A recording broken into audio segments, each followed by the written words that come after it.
ਤੇ ਬ੍ਰਿਟੇਨ ਦੀ conservative party ਦੇ ਮੈਂਬਰਾਂ ਨੇ ਬੋਰਿਸ ਜੌਨਸਨ ਅਤੇ ਜਰਮੀ ਹੰਟ ਵਿੱਚ ਇੱਕ ਨਵਾਂ ਨੇਤਾ ਚੁਣਨ ਲਈ VOTING ਸ਼ੁਰੂ ਕਰ ਦਿੱਤੀ ਹੈ। ਪਿਛਲੇ ਮਹੀਨੇ ਟੈਰੇਸਾ ਮੇ ਦੇ ਅਸਤੀਫੇ ਤੋਂ ਬਾਅਦ ਪ੍ਰਧਾਨ ਮੰਤਰੀ ਦਾ ਅਹੁਦਾ ਖਾਲੀ ਪਿਆ। ਮੀਡੀਆ ਰਿਪੋਰਟਾਂ ਦੇ ਮੁਤਾਬਿਕ ਪਾਰਟੀ ਦੇ 1,60,000 ਜਾਂ ਇਸ ਤੋਂ ਵਧੇਰੇ ਮੈਂਬਰਾਂ ਨੂੰ ਅਗਲਾ ਪ੍ਰਧਾਨ ਮੰਤਰੀ ਚੁਣਨ ਲਈ ਆਪਣੀ ਬੈਲਟ ਪੇਪਰ ਮਿਲਣੇ ਸ਼ੁਰੂ ਹੋ ਗਏ ਹਨ। ਡਰਹਮ ਕਾਉਂਟੀ ਵਿੱਚ ਚੋਣਾਂ ਤੋਂ ਪਹਿਲਾਂ ਰਾਜਨੀਤਿਕ ਗਤੀਵਿਧੀਆਂ ਵਿੱਚ ਜੌਨਸਨ ਨੇ ਘੋਸ਼ਣਾ ਕੀਤੀ ਕਿ ਪ੍ਰਧਾਨ ਮੰਤਰੀ ਬਣਨ ਦੇ ਬਾਅਦ ਉਹ ਬ੍ਰਿਟੇਨ ਵਿੱਚ ਮੁਫਤ ਬੰਦਰਗਾਹ ਬਣਾਉਣ ਦੀ ਸਮੀਖਿਆ ਕਰਨਗੇ। ਮੁਕਾਬਲੇ ਦੇ ਜੇਤੂ ਦੀ ਘੋਸ਼ਣਾ 23 ਜੁਲਾਈ ਨੂੰ ਕੀਤੀ ਜਾਵੇਗੀ ਤੇ ਜੇਤੂ ਇੱਕ ਦਿਨ ਬਾਅਦ ਟੈਰੇਸਾ ਮੇ ਤੋਂ ਅਹੁਦਾ ਸੰਭਾਲੇਗਾ। ਮੇ ਨੇ ਵਾਰ-ਵਾਰ ਬ੍ਰੈਗਜ਼ਿਟ ਯੋਜਨਾਵਾਂ ਅਸਫਲ ਹੋਣ ਦੇ ਬਾਅਦ 24 ਮਈ ਨੂੰ ਅਸਤੀਫਾ ਦੇ ਦਿੱਤਾ ਸੀ ਤੇ ਉਹ 7 ਜੂਨ ਨੂੰ ਕੰਜ਼ਰਵੇਟਿਵ ਨੇਤਾ ਦੇ ਅਹੁਦੇ ਤੋਂ ਰਸਮੀ ਰੂਪ ਤੋਂ ਹਟ ਗਏ ਸਨ। ਜੁਲਾਈ 2016 ਵਿੱਚ ਬ੍ਰਿਟੇਨ ਦੀ ਦੂਸਰੀ ਔਰਤ ਪ੍ਰਧਾਨ ਮੰਤਰੀ ਬਣਨ ਵਾਲੀ ਮੇ ਉਹਨਾਂ ਦੀਆਂ ਬ੍ਰੈਗਜ਼ਿਟ ਯੋਜਨਾਵਾਂ ਦੇ ਵਿਰੋਧੀ ਸੰਸਦ ਵੱਲੋਂ ਲਗਾਤਾਰ ਦਬਾਅ ਦਾ ਸਾਹਮਣਾ ਕਰ ਰਹੀ ਸੀ। ਤੇ ਅਮਰੀਕਾ ਦਾ ਸੂਬਾ ਕੈਲੀਫੋਰਨੀਆ ਪਹਿਲਾ ਅਜਿਹਾ ਸੂਬਾ ਬਣ ਗਿਆ ਜਿੱਥੇ ਹੁਣ ਸਕੂਲਾਂ ਅਤੇ ਪਬਲਿਕ ਪਲੇਸ ਤੇ ਕਾਲੇ ਲੋਕਾਂ ਦੇ ਵਾਲਾਂ ਨਾਲ ਭੇਦਭਾਵ ਕਰਨ ਤੇ ਰੋਕ ਲਗਾ ਦਿੱਤੀ ਗਈ ਹੈ। ਡੈਕਨ ਹੈਰਾਲਡ ਅਨੁਸਾਰ ਲਾਸ ਐਂਜਲਸ ਦੀ ਬਲੈਕ ਮੂਲ ਦੀ ਸੈਨੇਟਰ ਹੌਲੀ ਮਿਸ਼ੇਲ ਨੇ ਇਸ ਕਾਨੂੰਨ ਤੇ ਸਾਈਨ ਕਰਵਾ ਕੇ ਨਵਾਂ ਕਾਨੂੰਨ ਲਾਗੂ ਕੀਤਾ। ਇਸ ਤੋਂ ਪਹਿਲਾਂ ਕਾਲੇ ਲੋਕਾਂ ਦੇ ਵਾਲ ਜਾਤੀਵਾਦ ਟਿੱਪਣੀਆਂ ਵਜੋਂ ਸ਼ਿਕਾਰ ਹੁੰਦੇ ਆ ਰਹੇ ਸਨ, ਖਾਸ ਕਰਕੇ ਸਕੂਲਾਂ ਤੇ ਆਮ ਸਥਾਨਾਂ ਤੇ। ਕੈਲੀਫੋਰਨੀਆ ਦਾ ਇਹ ਨਵਾਂ ਕਾਨੂੰਨ ਅਗਲੇ ਸਾਲ 1 ਜਨਵਰੀ ਤੋਂ ਲਾਗੂ ਹੋ ਜਾਵੇਗਾ। ਇਸ ਤੋਂ ਪਹਿਲਾਂ ਅਲਬਾਮਾ ਨਾਮੀ ਇੱਕ ਕਾਲੇ ਮੂਲ ਦੀ ਔਰਤ ਨੂੰ ਉਸਦੇ hairstyle ਦੀ ਵਜ੍ਹਾ ਕਾਰਨ ਨੌਕਰੀ ਨਹੀਂ ਸੀ ਮਿਲੀ, ਜਿਸ ਦਾ ਕੇਸ ਦੀ ਅਮਰੀਕੀ ਸੁਪਰੀਮ ਕੋਰਟ ਨੇ ਸੁਣਵਾਈ ਕਰਨ ਤੋਂ ਇਨਕਾਰ ਕਰ ਦਿੱਤਾ ਸੀ।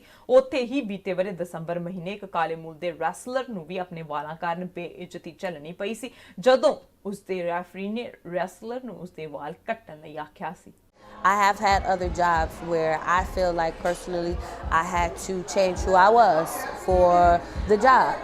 And in the beginning, it hurt me because I was always a person who wore my natural hair. I have a lot of clients who said, Amber, I love my natural curl pattern, but I'm scared if I go to work, I'm going to get that pull into the office like, hey, I like your hair, but that's a little bit different. You know, you might want to change it.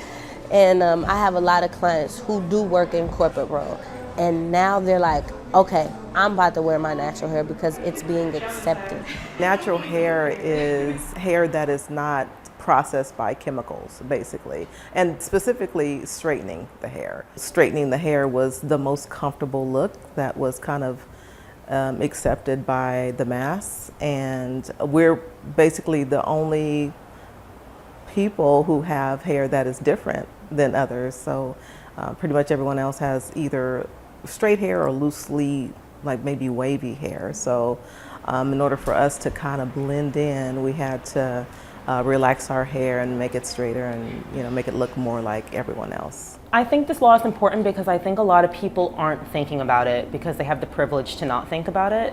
And I definitely think that Black people specifically who have always been discriminated against because of dreadlocks, braids, afros, any other kind of style that you can name. That's not a fashion statement for us. Like, that's our identity, and like you're discriminating against me because of my identity. ਤੇ America ਨੇ ਸੰਯੁਕਤ ਰਾਸ਼ਟਰ ਮਨੁੱਖੀ ਅਧਿਕਾਰ ਦੀ report ਨੂੰ ਲੈ ਕੇ ਅੰਤਰਰਾਸ਼ਟਰੀ ਭਾਈਚਾਰੇ ਤੋਂ ਵੈਨਜ਼ੂਏਲਾ ਦੇ ਰਾਸ਼ਟਰਪਤੀ ਨਿਕੋਲਸ ਮਾਦੁਰੋ ਦੀ ਨਿੰਦਾ ਕਰਨ ਦੀ ਅਪੀਲ ਕੀਤੀ ਹੈ। ਅਮਰੀਕਾ ਦੇ ਵਿਦੇਸ਼ ਮੰਤਰਾਲੇ ਦੀ ਬੁਲਾਰੀ ਮੋਰਗਨ ਓਰਤਾਗਸ ਨੇ ਸ਼ੁੱਕਰਵਾਰ ਨੂੰ ਪੱਤਰਕਾਰਾਂ ਨਾਲ ਗੱਲਬਾਤ ਦੌਰਾਨ ਬਿਆਨ ਜਾਰੀ ਕਰਕੇ ਸੰਯੁਕਤ ਰਾਸ਼ਟਰ ਮਨੁੱਖੀ ਅਧਿਕਾਰ ਦੀ ਪ੍ਰਮੁੱਖ ਮਿਸ਼ੇਲ ਬਾਚਲੇਟ ਨੇ ਜੂਨ ਵਿੱਚ ਵੈਨਜ਼ੂਏਲਾ ਦੇ ਦੌਰਾਨ ਕਰਨ ਤੋਂ ਬਾਅਦ ਇੱਕ ਰਿਪੋਰਟ ਜਾਰੀ ਕੀਤੀ ਹੈ ਤੇ ਇਸ ਰਿਪੋਰਟ ਵਿੱਚ ਉਹਨਾਂ ਨੇ ਰਾਜ ਹਿੰਸਾ ਸ਼ਕਤੀ ਦਾ ਬਹੁਤ ਜ਼ਿਆਦਾ ਇਸਤੇਮਾਲ ਅਤੇ ਹੋਰ ਦੁਰਵਿਵਹਾਰ ਨੂੰ ਲੈ ਕੇ ਚਿੰਤਾ ਵਿਅਕਤ ਕੀਤੀ ਹੈ।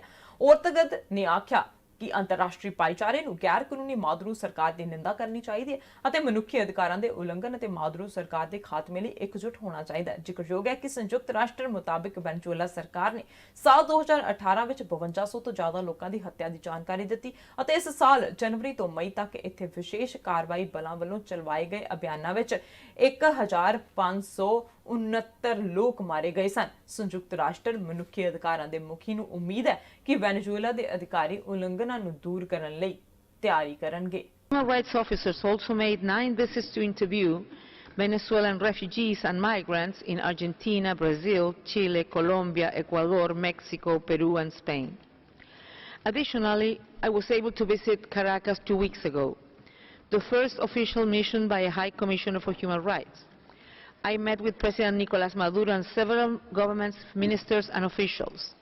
I also met the President of the Supreme Court, the Attorney General and the Ombudsman. I held discussions with the President of the National Assembly, Juan Guaido, as well as members of Parliament and the President of the National Constituent Assembly. I also had meetings with representatives of the Catholic Church, the business sector, academia, trade unions, human rights organizations, civil society, diplomatic community, the United Nations country team, and approximately 200 victims and their families. Let me begin this update on a positive note. I am hopeful that the access which I was granted, together with the authorities' subsequent acceptance of a continuing presence of 2 human rights officers to conduct monitoring and provide technical assistance and advice, signify the beginning of a process of constructive engagement on the country's many human rights issues. However, as our report makes clear, essential institutions and the rule of law in Venezuela have been eroded.